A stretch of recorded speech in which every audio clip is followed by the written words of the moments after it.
Ako si Eugene, ang primary operator ng UV Flatbed machine dito sa Felix. Ito po yung UV Flatbed printer. As of June 18, madalas ito magamit. 825 pieces ako na run last week. Sa consumable naman po, nag-consume ako ng 0 bottle ink. Andito ang in-use supplies namin po. Maayos po. Dito naman po ang stock at unused updated ng inventory reports as of kahapon po. Ito po ang aking printer head area. Ito naman po ang EVR ko. Ganito naman po ang tamang pag-head clean.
Ito naman po ang nozzle check.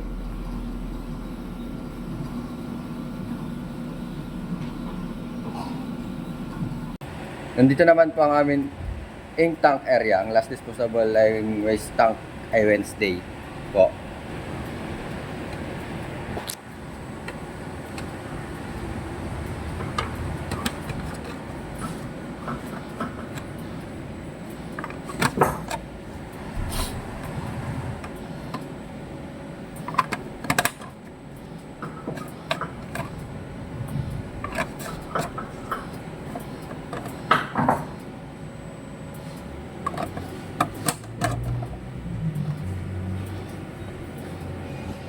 Nililinis ko po yung printer ko every Wednesday po.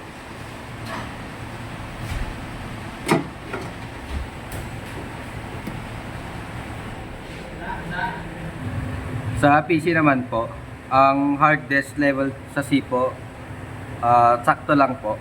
At 75 views po. May updated antivirus USB blocker.